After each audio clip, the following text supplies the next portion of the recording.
আর 2004-এ আমাকে প্রার্থী না দিয়ে শুভেন্দুর কথায় 22টা প্রার্থী দিয়ে 4টে জিতেছিলেন। আর হুমায়ুন কবির আবার আপনার হাতে পায়ে ধরে এই তৃণমূলে এসে 20টা পায়ে দিয়েছিলাম। আজকে চ্যালেঞ্জ আমার, কোন শক্তি থাকলে মুর্শিদাবাদে আপনি খাতা খুলে রাখবেন। মুর্শিদাবাদে 22টা সিটে আপনি খাতা খুলবেন।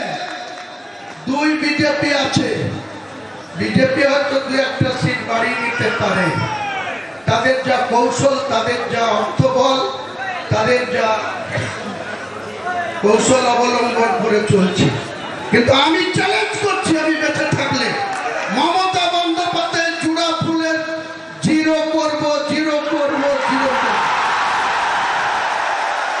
আর ওই করিমপুরে লাট খাওয়া নেতা জয়প্রকাশ মজুমদার, ও আমার কাছে রাজনীতিতে নকরযোগ্য নয়। একটা লুঙ্গি পরা লোকের লাট খেয়ে সে তৃণমূলের নেতাদের হাতে পায়ে ধরে সহকারী সভাপতি হয়ে বড় বড় লেকচার মারছে। আবার আরেকজন আছে,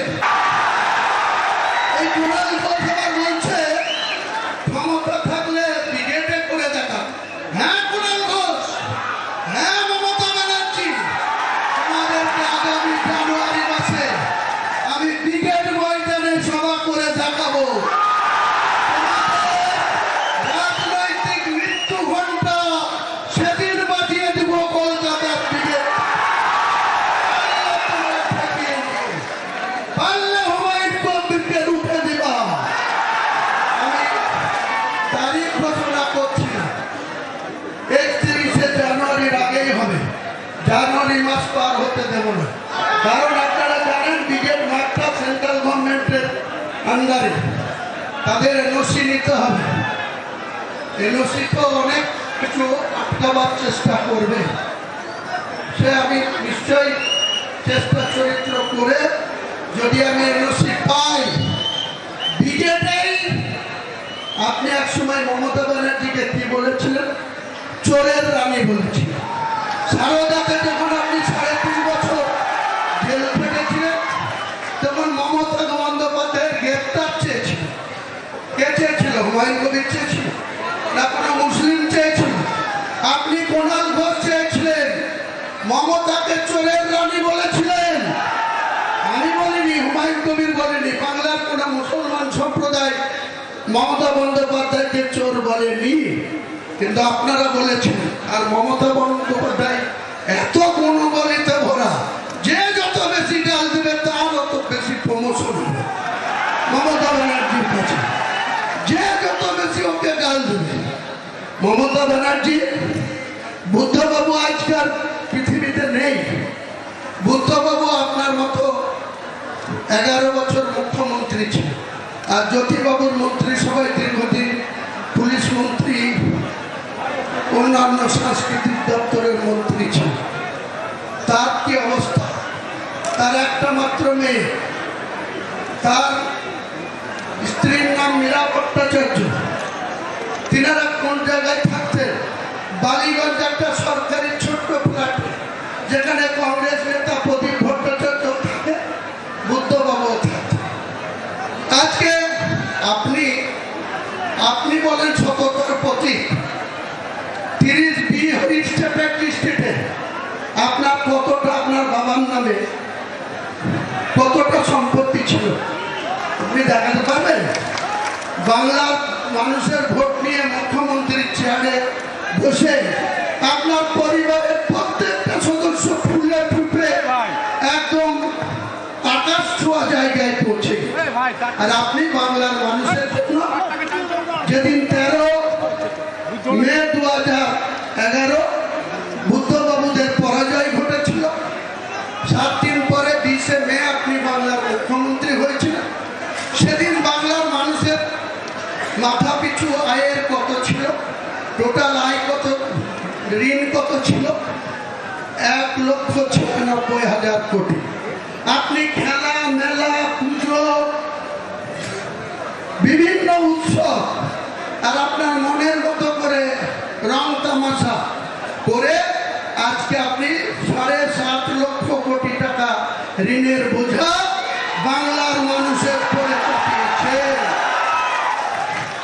আপনাকে জবাব 2026-এ বাংলার মানুষ দেবে। একইভাবে আমি বিজেপিকে সতর্ক করছি, আপনি যখন বলছেন যে যে কটা মুসলিম এমএলএ জিতে আসবে 26-এ তাদের চ্যাংদুলা করে আপনি নাকি রাস্তায় ফেলবেন, আমিও লিডার অফ দ্য অপোজিশনকে চ্যালেঞ্জ করছি, আমরা জিতে যাব এবং অধিকাংশই আমার দলে যদি 200টা সিটে লড়ি 100টা সিট গ্যারেন্টি জিতে যাব। সেখানে হয়তো 70 মুসলিম থাকবে, 30টাও হিন্দু থাকবে। আপনার বাবা শিশির বাবুর ক্ষমতা থাকলে আমার গায়ে হাত দিন, দেখবো আপনি কত বড় পালোয়ান। বাংলার মেদিনীপুরের ছেলে, আমিও মুর্শিদাবাদের ছেলে।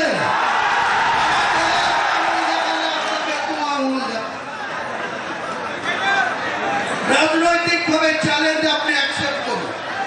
অনেক শুনেছেন আপনি সাংবিধানিক চেয়ারে নিয়ে লিডার অফ দ্য অপোজিশন হয়ে আপনি বলবেন আমি হিন্দুদের জনপ্রতিনিধি, এটা সংবিধানে বলা যায়?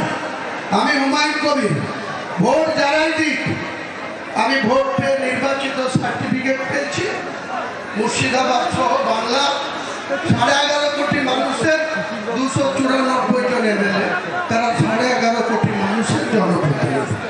আমি হয়তো বেশি আমার 69 ভরতপুরকে প্রায়োরিটি দিই, কিন্তু আমাদের কর্তব্য বাংলার আপামর সব ধরনের মানুষের জনপ্রতিনিধি হচ্ছে 294 জন, আর 42 জন হচ্ছে সাংসদ, আর রাজ্যসভার সাংসদ আছে থেকে 13 না 14। তাহলে আপনারা শুধু মানুষের সঙ্গে মিথ্যাচার করবেন। মুসলমানদেরকে আমাদের একজন বলছিলেন, আমাদের মেদিনীপুরের পশ্চিমের সভাপতি, এই মুসলমানদেরকে আপনি বলছেন দুধের গায়ে। কি দিয়েছেন মুসলমানদের আপনি? কিছু মুসলমান আছে 1 মাস ব্যাপী রোজা রাখার পর আমাদের খুশির ঈদের জন্য গোটা বাংলা না গোটা ভারতবর্ষে জমা মসজিদ থেকে শুরু করে ভারতবর্ষের মুসলিমরা পুরুষ মানুষরা ঈদের ময়দানে নামাজ পড়তে যায়। সেখানে কোথাও মহিলাদের এন্ট্রি নেই। 10 বছরের নিচে বাচ্চারা যায় খুশি ঈদে, কিন্তু প্রাপ্তবয়স্ক কোনো মহিলা ঈদের ময়দানে যাওয়া নিষেধ আছে। কিছু মোনাফেকবাদা মুসলমানকে হাত করে আপনি ঈদের ময়দানে গিয়ে আপনি বড় বড় হিজাব পরে ভাষণ দেবেন, আর মুসলিমদের উন্নয়ন হয়ে গেল। কটা মুসলিমকে চাকরি দিয়েছেন আপনি? 6টা দপ্তরের মন্ত্রী আছেন, 3, 6, 18টা প্রতি বছর আপনি চাকরি দিতে পারেন। কটা মুসলমানকে দিয়েছেন? আপনি যে স্পিকার করে রেখেছেন বিমান বন্দ্যোপাধ্যায় বারুইপুর থেকে নির্বাচিত, সেও 6টা করে প্রতি বছর চাকরি দিতে পারে। কটা মুসলমানকে দিয়েছেন? শুধু মুখে মুসলমানদের ভালোবাসা। মুসলমান এত বোকা নেই, মুসলমান আজ মূর্খ নেই, মুসলমান অনেক শক্তিশালী জায়গায় পৌঁছেছে। একটা কথা আছে না কবিগুরু, তোমাকে বধিবে যে গোকুলে বাড়িছে সে। মুসলমানরা তোমাকে জবাব দেবে।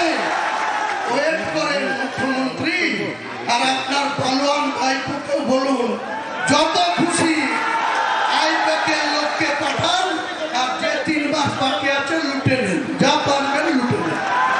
3 মাস পরে আর আপনাদের আইপ্যাকের ডাকে কেউ যাবে না, যাওয়া বন্ধ করে দেবে। মুর্শিদাবাদে এখন থেকেই বন্ধ হয়ে যাবে, আর রাজ্যেও বন্ধ করে দেবে। আর আপনার আইপ্যাক আছে, আপনি যে টাকা খরচ করে আইপ্যাককে রেখেছেন। এর আগে একজন প্রশান্ত কিশোর, তিনাকে 2020 সালে 100 কোটি টাকা চুক্তি করে নিয়ে এসেছিলেন। সেই প্রশান্ত কিশোর আপনাকে তৃতীয়বারের জন্য মুখ্যমন্ত্রী পদে বসিয়ে দিলেন। 600 কোটি দেওয়ার কথা ছিল, তা 2/3 দিয়েছেন, 1/3 দেননি। সে গুছা করে চলে গেছে। তার একটা সংস্থাকে আবার আইপ্যাক বানিয়ে 20 বছর, 28 বছর, 26 বছর, 30 বছরের নন বেঙ্গলি ছেলেদের এনে আপনি এখানে টাকা লুটছেন, আর মুখে বলছেন বাঙালি। মুখে বাঙালি। শত্রুঘ্না সিনহা কোন বাঙালি? ইউসুফ পাঠান কোন বাঙালি? কীর্তি আজাদ কোন বাঙালি? লজ্জা করে না আপনার মানুষকে ভাওতা দিতে, মিথ্যাচার করতে? আপনি হুমায়ুন কবিরকে বলছেন গদ্দার। সাহস থাকলে আপনি ওপেন চ্যালেঞ্জ করলাম, আপনি ডাকবেন, আমি চলে যাব, কোনো ভয় নেই। আমি উপরওয়ালা ছাড়া কাউকে ভয় পাই না। যা হবার হবে। আপনার সব সাহস থাকলে আপনি চ্যানেল 18-এ বিশ্ববাবু চ্যানেলে বসবেন, আপনার ঠিক উল্টো চেয়ারে বসে আপনার প্রশ্ন উত্তরের জবাব আমি দেব। আপনি আমার প্রশ্নের জবাব দেবেন। এটা আর আজ এই ডায়াস থেকে বেশি কথা বলবো না। আমাদের দলের নাম কি, দলের এজেন্ডা কি? আমি আজকে আপনাদের সামনে ঘোষণা করছি, আমার সুন্দরবন এডুকেশনাল ট্রাস্ট, সেই ট্রাস্ট 35 কোটি তার অ্যাসেট। আজকের আমি এই সভায় আমাদের চেয়ারম্যান হিসেবে আমি হুমায়ুন ভাইয়ের নাম ঘোষণা করে গেলাম। তিনি যেটা